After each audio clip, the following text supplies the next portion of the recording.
اللہ اللہ اللہ اللہ اللہ اللہ اللہ۔ اعوذ باللہ من الشیطان الرجیم، بسم اللہ الرحمن الرحیم، رب اشرح لی صدری ویسر لی امری واحلل عقدۃ من لسانی یفقہوا قولی۔ السلام علیکم ورحمۃ اللہ وبرکاتہ۔ آج انشاءاللہ تعالیٰ میں آپ کے سامنے سورۃ زخرف کی کا خلاصہ مختصر آپ کے سامنے بیان کروں گی،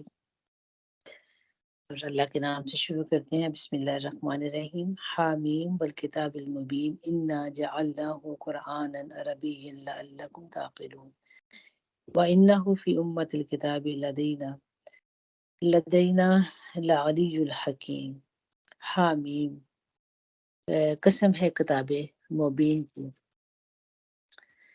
کہ اور ہم نے اسے عربی زبان کا قرآن بنایا تاکہ تم لوگ اسے سمجھو، اور در حقیقت یہ ام الکتاب ہے اور ثبت ہے ہمارے ہاں بڑی بلند مرتبہ اور حکمت سے لبریز کتاب۔ اس صورت کی جو ابتدا اس میں الحمدللہ جو کی گئی بہت ہی جامع طریقے سے کی گئی، حروف مقطعات سب سے پہلے، اور پھر اس کے بعد کتاب الہی کی جو یہاں پر صفات بیان کی گئی ہیں کہ ایک تو یہ کتاب مبین واضح کتاب ہے، کھلی کتاب ہے، واضح کتاب ہے، سمجھ ہر ایک کو سمجھ آتی ہے، کھلی جو چیز ہوتی ہے ہر ایک کو نظر آتی ہے، ہر ایک بندہ اس کو انڈرسٹینڈ کرتا ہے۔ اور پھر کہا کہ ہم نے اس کو عربی زبان میں بنایا تاکہ تم عقل استعمال کرو۔ تو اس میں ایک تو عربی زبان کا یہ ہو گیا کہ آپ صلی اللہ علیہ وسلم یا جو بھی پیغمبر آئے ہیں دنیا میں ان کی زبان ہی میں جو ہے انہوں نے اپنی دعوت دی ہے۔ دوسرا یہ کہ عربی زبان ایک اتنی جامع زبان ہے کہ جس کا آپ کسی اور زبان سے مقابلہ نہیں کر سکتے، جو جتنی گہرائی عربی زبان میں ہے، جتنی وسعت عربی زبان میں الحمدللہ، ان کے ایک ایک حرف کو اگر ایک ایک لفظ کو ہم دیکھتے ہیں تو قرآن پاک میں ایک لفظ کے لیے اردو میں ہم شاید اس کو خوف ہی کہیں گے، لیکن متعدد الفاظ جو ہیں وہ استعمال کیے گئے، اور پھر یہ کہا گیا کہ شاید تم عقل استعمال کرو، یعنی کہ یہ ایک عقل مند بندہ جو ہے وہی اس زبان کو بھی سمجھ سکتا ہے، اس قرآن کو بھی سمجھ سکتا ہے، اس کی وضاحت کو بھی۔ پھر کہا گیا وَإِنَّهُ فِي أُمَّةِ الْكِتَابِ لَدَيْنَا لَعَلِيٌّ الْحَكِيمٌ، ان کی کتاب جو ہے یہ ام الکتاب ہے، تمام کتابوں کی ماں ہے، یعنی جو اللہ تعالیٰ نے انبیاء کرام کو دعوتیں دی تھی، جو کتاب جو انہیں احکامات دیے تھے وہ تمام کتابوں کی اس میں وہ تمام کتابیں جمع ہیں، یہ ام الکتاب ہے، یہ جو ہے وہ بالکل اسی طرح جیسے اب دنیا میں جتنے بھی علوم ہیں، ہر علم کی جو کہہ سکتے ہیں نا بنیاد، یہ ام الکتاب ہے۔ آج ہم بات کرتے ہیں، اگر کوئی سائنس کوئی تجربہ کرتا ہے تو پھر ہم کرتے ہیں کہ یہ تو ہمارے قرآن سے بھی یہ بات ثابت ہو رہی ہے، تو اس کا جو ہر علم کا مغز جو ہے جب مقصد جو ہے وہ ہے قرآن کریم ہے، اور یہ کتاب جو ہے وہ علی الحکیم کہ بلند ہستی کی طرف سے، اللہ تعالیٰ کی طرف سے، اور اس میں تمام احکامات جو ہیں وہ حکمت پر مبنی ہیں، اس میں کوئی ایسی کوئی چیز نہیں ہے کہ جس میں کوئی حکمت نہ ہو، تو یہ کوئی عقل والا ہی سمجھ سکتا ہے نا اس بات کو، تو ہر چیز جو ہے وہ اس پر حکمت پر مبنی ہے۔ پھر اس میں ہم دیکھیں گے آگے جا کے مختصر اس صورت کا مرکزی مضمون کے حوالے سے کہ اس صورت میں خالص اور جامع توحید اختیار کرنے کا مطالبہ یہ صورت کرتی ہے۔ توحید ذات کے ساتھ ساتھ توحید خلقیت اور توحید ربوبیت کافی نہیں ہے کہ ہم میں سے جتنے بھی نان مسلم ہیں وہ اللہ تعالیٰ کو ایک خدا تو مانتے ہیں، اور پیدا بھی اسی نے کیا ہے اس کو بھی مانتے ہیں، اور ربوبیت بھی، لیکن یہ کہ اس کی حکمیت اس پر کہ اللہ تعالیٰ کی توحید الوہیت اور عبادت اور توحید حکمیت کو بھی تسلیم کرنا پڑے گا، کہ ہم اللہ تعالیٰ کی جو حکمیت ہے یا اس کی الوہیت ہے اس کے ساتھ کسی کو شریک نہ کیا جائے۔ تکونی حکمیت کے ساتھ تشریح حکمیت کو بھی اللہ تعالیٰ کے لیے ثابت کیا گیا اس صورت میں۔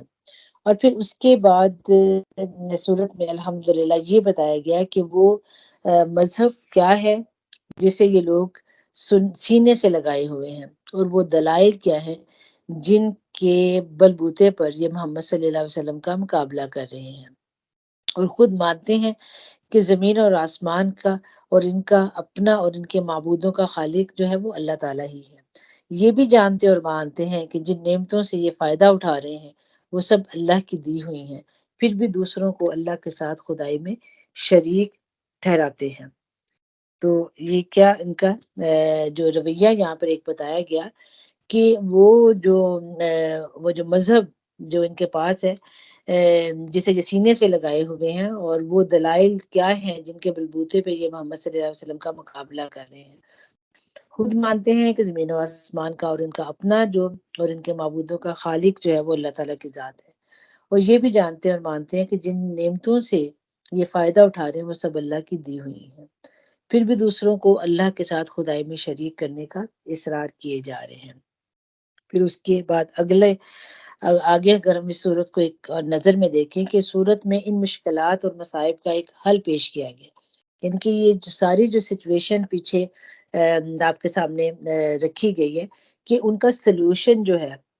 وہ اللہ تعالیٰ اس کا ایک جو مصائب ہیں اس کا ایک حصہ پیش کیا گیا جن سے اس زمانے کے زمانہ نزول میں طریقے اسلامی جو تھی وہ دو چار تھے، اور وہ رکاوٹیں اور اعتراضات بھی اس میں نقل کیے گئے ہیں جن سے دعوت اسلامی کو سابقہ درپیش تھا، اور یہ بھی معلومات دی گئی ہیں کہ ان مسائل کو قرآن مجید کس طرح حل کر رہا ہے، یعنی کہ ایک پورے مصائب بھی بتائے گئے ہیں اور ان کا پورا سلوشن بھی بتایا گیا ہے کہ کس طرح ہم ان مسائل کا حل تلاش کر سکتے ہیں، اور یہ کچھ مخصوص اس وقت کے لیے نہیں ہے، یہ اللہ تعالیٰ نے ہمیشہ کے لیے مسائل بھی ایسے رہیں گے اور ان کا سلوشن بھی جو ہے وہ قرآن بتائے گا کہ کس طرح ہم نے ان مسائل کو حل کرنا ہے۔ پھر اس صورت میں ہم دیکھتے ہیں کہ 4 جلیل القدر انبیاء کرام جن کی دعوت جو تھی تو وہ توحید کی دعوت تھی، توحید کے نمبردار تھے، ان کا ذکر کیا گیا۔ سب سے پہلے حضرت ابراہیم علیہ السلام جن کے وہ جو توحید کے علمبردار تھے اور شرک سے بیزار تھے۔ موسیٰ علیہ السلام کی دعوت کے بارے میں بتایا گیا کہ رب العالمین کا کہ انہوں نے کہا کہ میں رب العالمین کا رسول ہوں۔ عیسیٰ بن مریم بھی توحید الوہیت کی دعوت دیا کرتے تھے، اور رسول صلی اللہ علیہ وسلم بھی خالص توحید کی دعوت دے رہے تھے۔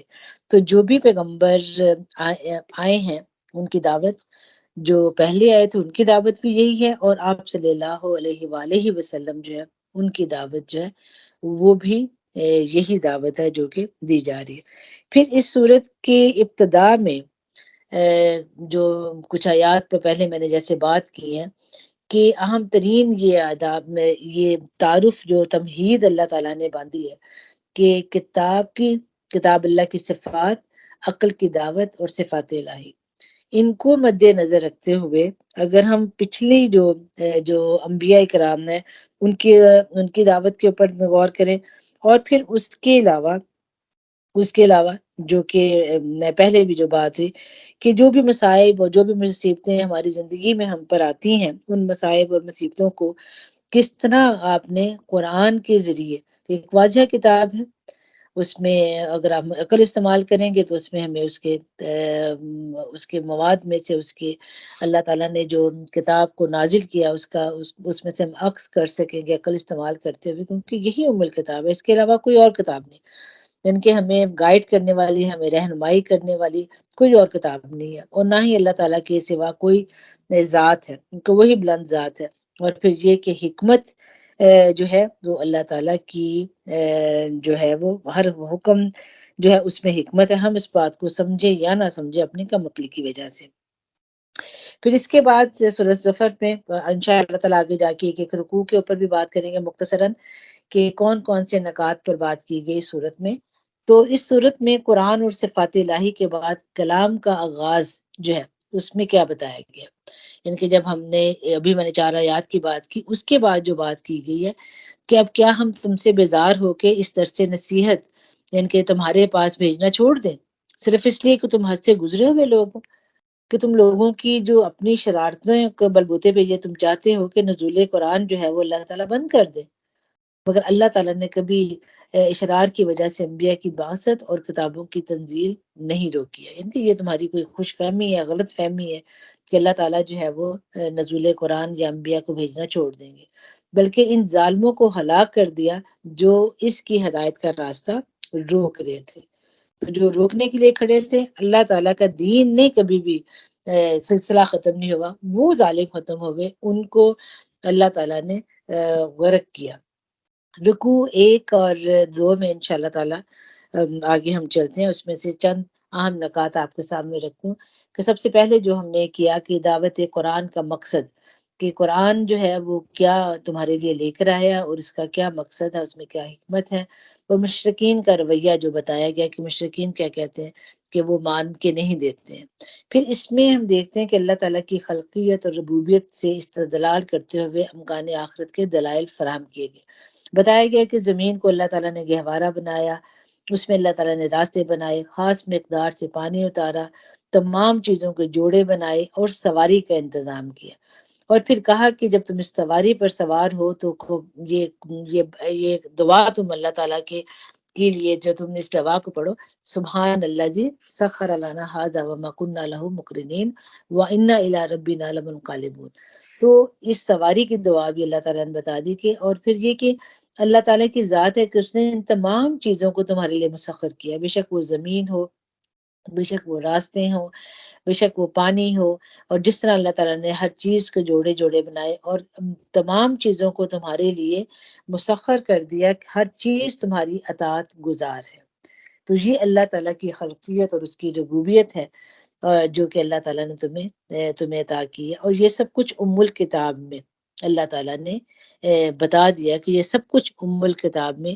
موجود ہے۔ پھر اس کے بعد ہم دیکھتے ہیں کہ اللہ تعالیٰ نے جو بات کر رہے ہیں اس میں دوسرے رکوع میں اللہ تعالیٰ بات کر رہے ہیں کہ شرک فی الذات کی مختلف شکلیں جو ہیں وہ دوسرے رکوع میں بتائیں، کہ جہاں پہ وہ کہتے ہیں کہ جی جو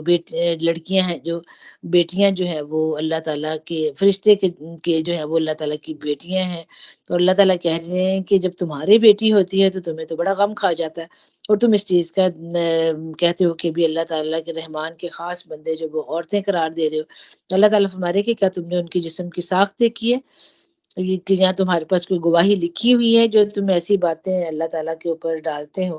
تو یہ ان کے جو شرک کی شکلیں ہیں ان کو بیان کیا گیا۔ پھر اللہ تعالیٰ فرماتے ہیں کہ ان سے پوچھا جائے کہ تمہارے پاس کوئی سند ہے، تو کہتے کہ نہیں، یہ کہتے کہ ہم نے تو اپنے باپ دادا کو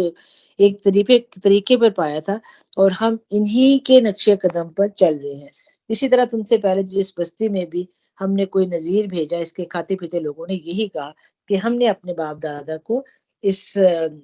کے اوپر پایا۔ تو مشرکین کا بہانہ آپ دیکھیں کہ آپ صلی اللہ علیہ وسلم کے دور میں بھی، اور اللہ تعالیٰ کہہ رہے کہ آپ کے آنے سے پہلے جو اقوام آئی ان کا بھی یہی رویہ تھا، اور آج کے دور میں بھی اگر دیکھیں تو ہمارے پاس یہی ایکسکیوز ہے کہ ہمارے تو باپ دادا یہ کرتے تھے، ہمارے تو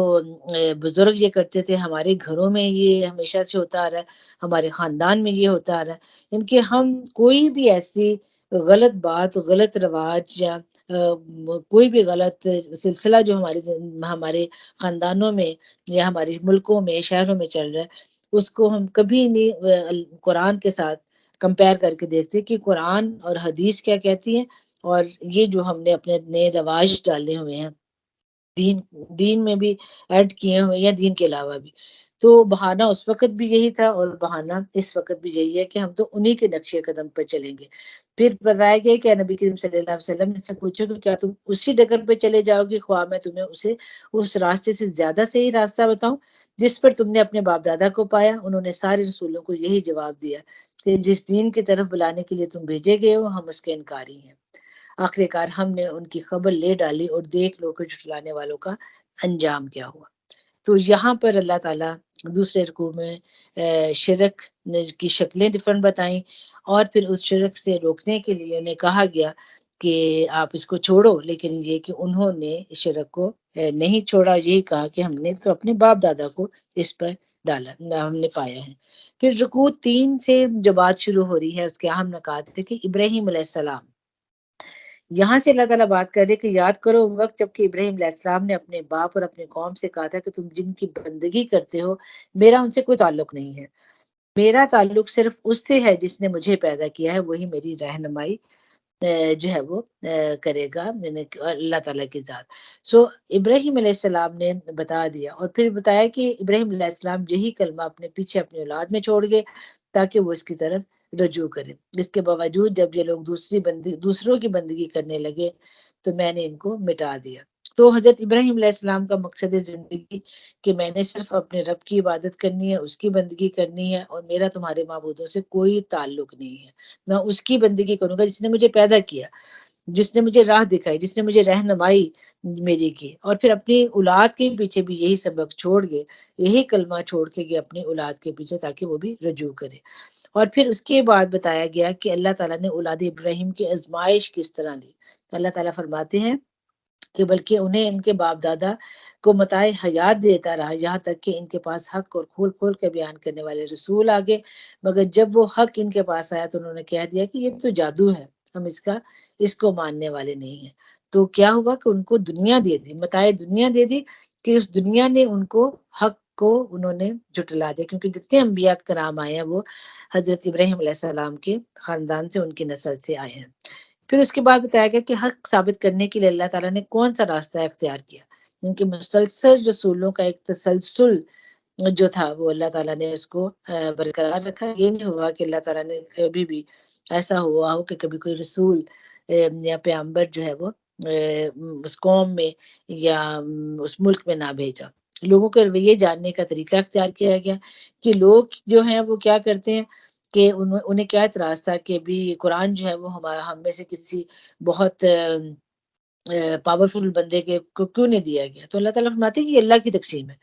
اللہ تعالیٰ جس کو چاہتے ہیں وہ اللہ تعالیٰ اس کو عطا کرتے ہیں، اللہ کی تقسیم ہے. اور اس میں اللہ تعالیٰ کو اختیار ہے، اور اس میں اللہ تعالیٰ بیسیکلی کیا لوگوں کے رویے جاننا چاہتے ہیں، کسی کو کم درجہ دے کے کسی کو زیادہ درجہ دے کے. تقسیم اللہ تعالیٰ کی،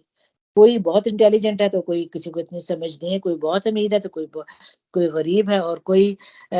جو ہے وہ اس کا ایمان کے بھی ڈفرنٹ لیول ہے. تو اللہ تعالیٰ جو ہے وہ انسانوں کو ڈفرنٹ درجات میں تقسیم کر کے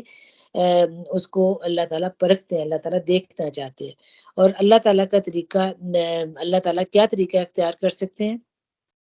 اور اس میں جو بتایا گیا کہ اللہ تعالیٰ فرما رہے کہ اگر یہ اندیشہ نہ ہوتا کہ سارے لوگ ایک ہی طریقے پہ ہو جاتے تو ہم خدائے رحمان کے کفر کرنے والوں کے گھروں کی چھتیں اور ان کی سیڑھیاں جن سے وہ اپنے بالا خانوں پہ چڑھتے ہیں اور ان کے دروازے اور ان کے تخت جن پر وہ تکیہ لگائے بیٹھتے ہیں سب چاندی اور سونے کے بنا دیتے ہیں. یعنی کہ اللہ تعالیٰ کے لیے یہ کوئی مشکل نہیں تھا، یہ اللہ تعالیٰ کے اختیار میں یہ سب چیزیں تھیں. لیکن اللہ تعالیٰ کیا فرما رہے ہیں کہ یہ تو محض دنیا کا فائدہ ہے، دنیا کی زندگی ہے، دنیا کی متاع ہے، اور آخرت تیرے رب کے ہاں صرف متقی کے لیے. کہ جو ایک متقین انسان ہے اسے ان چیزوں سے کوئی لینا دینا نہیں ہے کہ اسے دنیا میں کیا ہوتا ملا، دنیا میں کیا پاور ملی، دنیا میں کیا اس کو مال و متاع ملا، اس کو اس سے کوئی سروکار نہیں ہے. وہ اپنے تقوی کو جو ہے وہ بچا کے رکھتا ہے، اور وہ اپنے تقوی پہ ہمیشہ نظر رکھتا ہے، کیونکہ اسے پتا ہے کہ آخرت میں جا کے جو اللہ تعالیٰ فرما رہے ہیں نا کہ اس میں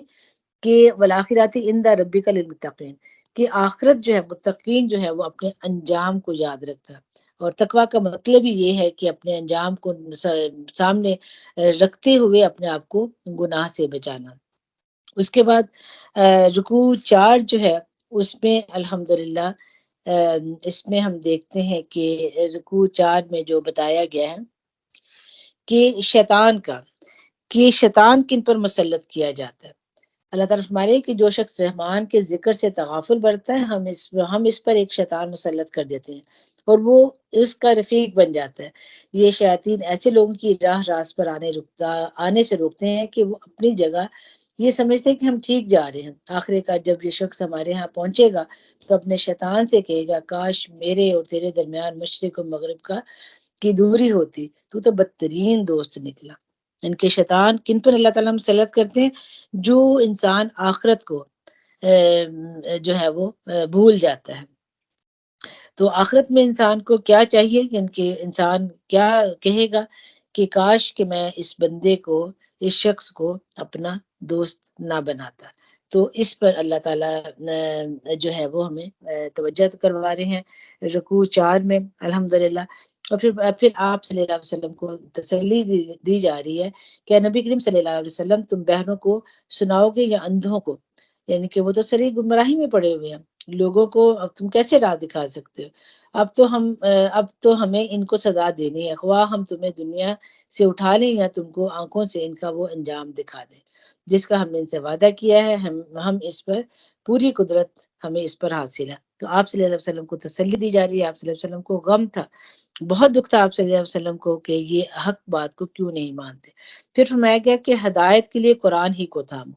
فرمایا کہ تم بہرحال اس کتاب کو مضبوطی سے تھامے رہو جو وحی کے ذریعے سے تمہارے پاس بھیجی گئی ہے، یقیناً تم سیدھے راستے پر ہو۔ تو یہ ہمارے لیے بھی سبق ہے کہ کتاب کے ساتھ چلتے رہیں گے تو ہم سیدھے راستے پر رہیں گے۔ آگے بتایا کہ قرآن کا مقام الذکر، یعنی کہ بہت بڑا شرف جو ہے آپ صلی اللہ علیہ وسلم کی قوم کے لیے ہے کہ اللہ تعالیٰ نے الذکر جو ہے وہ تمہیں دیا ہے۔ وَإِنَّهُ لَذِكْرٌ لَكَ لِقَوْمِكَ، یعنی کہ تمہاری قوم کے لیے، تمہاری امت کے لیے بڑے شرف کی بات ہے کہ اللہ تعالیٰ نے ذکر دیا، یاد دہانی دیا آپ کو، تمہیں دی ہے کہ تم پلٹتے رہو اپنے رب کی طرف اور اپنا جائزہ لیتے رہو۔ پھر بتایا گیا اور مقصد سمجھو، مقصد کیا ہے؟ جواب دہی، کہ عنقریب تم لوگوں کو اس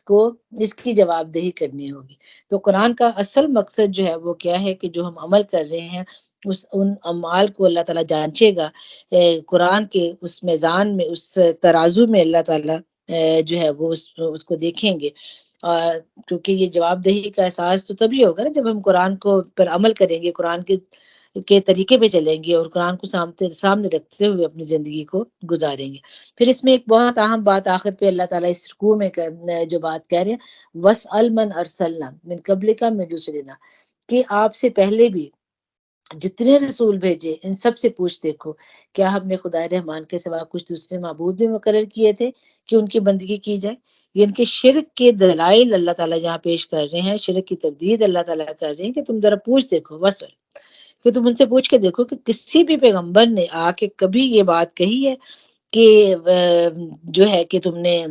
اللہ تعالیٰ نے کہ رحمان کے علاوہ کوئی اور بھی معبود ہے؟ کبھی کسی نے نہیں کہا۔ جتنے بھی انبیاء کرام اللہ تعالیٰ نے بھیجے،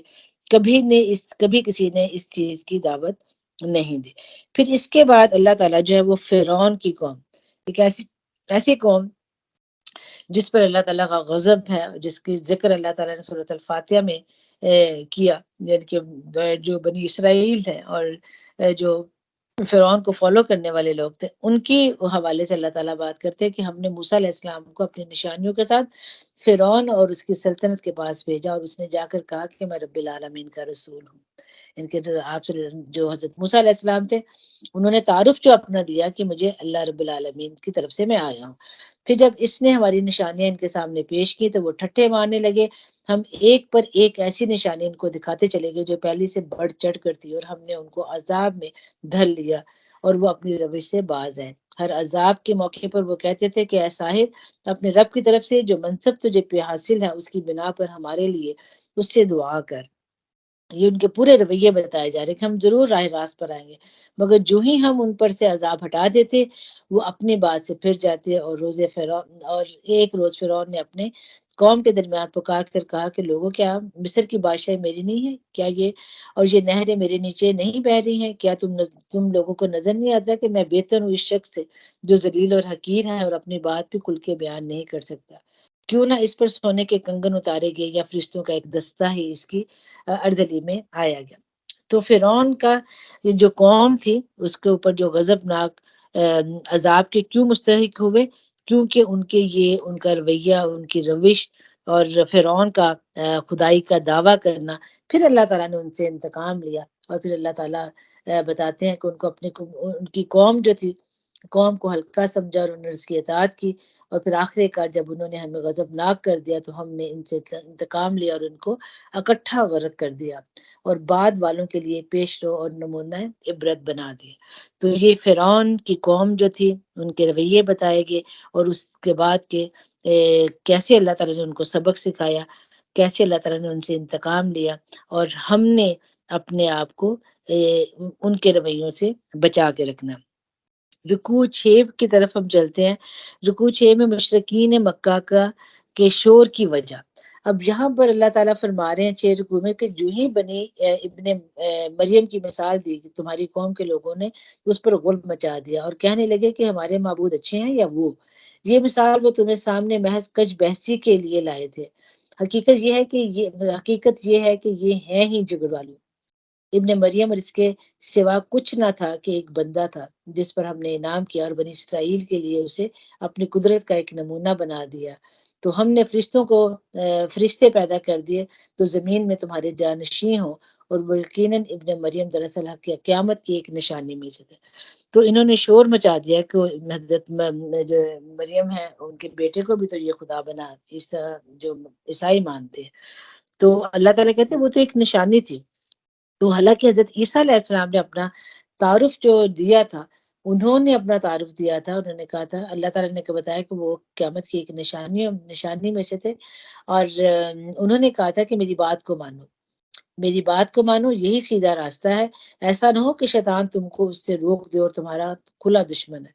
جب عیسیٰ علیہ السلام سے نشانیاں لیے ہوئے آئے تھے تو اس نے کہا تھا کہ میں تم لوگوں کے پاس حکمت لے کر آیا ہوں۔ تو وہ کیا، انہوں نے کہا کہ میں قیامت کی نشانی، آپ صلی اللہ علیہ وسلم نے فرمایا نا کہ عیسیٰ علیہ السلام جو تھے وہ جو ایک نشانی تھے، نشانی کے طور پر تھے کہ بھی ان کے بعد اب آپ صلی اللہ علیہ وآلہ وسلم آئے تھے تو قیامت کی نشانیوں میں سے، اور وہ کہتے ہیں کہ وہ حکمت لے کر آئے، اور اس لیے آیا تھا کہ تم پر بعض ان باتوں کی حقیقت کھول دے جن میں تم اختلاف کر رہے تھے، تو لہٰذا تم اللہ سے ڈرو اور میری اطاعت کرو۔ تو یہ اختلافات دور کرنے کے لیے حضرت عیسیٰ علیہ السلام آئے تھے، اور ان کی دعوت بھی یہ تھی کہ میری دعوت کو قبول کرو اور اللہ سے ڈرو۔ اور پھر اللہ تعالیٰ اسی رکوع کے اختتام پر اللہ تعالیٰ قیامت کے حوالے سے بات کر رہے ہیں کہ قیامت کے دن صرف متقی جو ہے دوست وہی کام آئیں گے۔ اللہ تعالیٰ فرما رہے ہیں کہ کیا یہ لوگ اب بس اسی چیز کے منتظر ہیں کہ اچانک ان پر قیامت آ جائے اور انہیں خبر بھی نہ ہو؟ وہ دن جب آئے گا تو متقی کو چھوڑ کر باقی سب دوست ایک دوسرے کے دشمن بن جائیں گے۔ تو یہ جو اب ہم دوستیاں نبھا رہے ہیں، اور اب جو ہمیں فکریں ہیں کہ دوست ناراض نہ ہو جائے، دوست کی خوشی میں خوش ہونا، تو اس دن صرف تقوی والے جو ہیں وہ ان کی دوستی کو قبول کیا جائے گا، اور جو دوسرے ہوں گے، جیسے پیچھے بھی بات ہوئی کہ بھی اس دن کہے گا شیطان سے، کہے گا انسان کہ کاش کہ میں فلاں کو اپنا دوست نہ بناتا۔ تو یہ رکوع 6 کے کچھ نکات۔ رکوع 7 میں ہم دیکھیں گے اہم نکات اس میں کہ جزا سزا کا ایک منظر اس میں دکھایا گیا ہے۔ اس میں جو آخری رکوع بھی ہے، اور اس میں اللہ تعالیٰ نے جیسے بات کی قیامت کے حوالے سے کہ اس روز ان لوگوں سے جو ہماری آیات پر ایمان لائے ہیں اور مطیع فرما بن کے رہے ہیں کہا جائے گا کہ اے میرے بندو، آج تمہارے لیے کوئی خوف نہیں، نہ تمہیں کوئی غم لاحق ہوگا، داخل ہو جاؤ جنت میں، تم اور تمہاری بیویاں، تمہیں خوش کر دیا جائے گا، ان کے لیے آگے سونے کے تھال اور ساگر گردش کروائے جائیں گے، اور ہر من بھاتی اور نگاہوں کو لذت دینے والی چیز وہاں موجود ہوگی۔ ان سے کہا جائے گا کہ تم اب یہاں ہمیشہ رہو گے، تم اس جنت کے وارث اپنے ان اعمال کی وجہ سے ہوئے ہو جو تم دنیا میں کرتے رہے ہو، اور تمہارے لیے یا بکثرت موجود ہے جنہیں تم کھاؤ گے۔ تو جنت کا ایک منظر اللہ تعالیٰ نے، بہترین خوبصورت جنت کی نعمتیں اور جنت کی جو ہے وہ وراثت،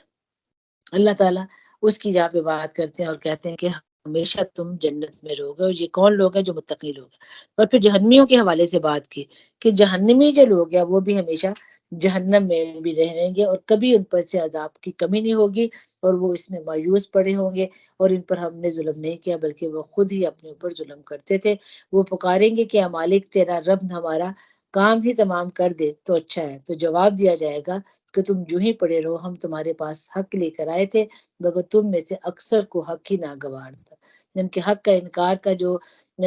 دنیا میں ہم دھڑلے سے کہتے ہیں کہ ہم نہیں مانتے، لیکن قیامت کے دن کیا ہوگا کہ انسان چاہے گا کہ مجھے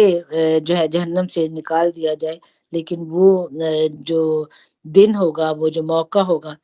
وہ نجات کا موقع نہیں ہوگا۔ توبہ دنیا میں تو ضرور ہے، لیکن آخرت میں اس کا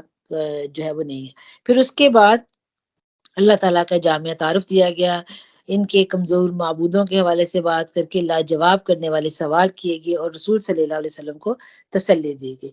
اللہ تعالیٰ فرما رہے کہ ان سے کہو کہ اگر واقعی رحمان کی کوئی اولاد ہوتی تو سب سے پہلے عبادت کرنے والا میں ہوتا،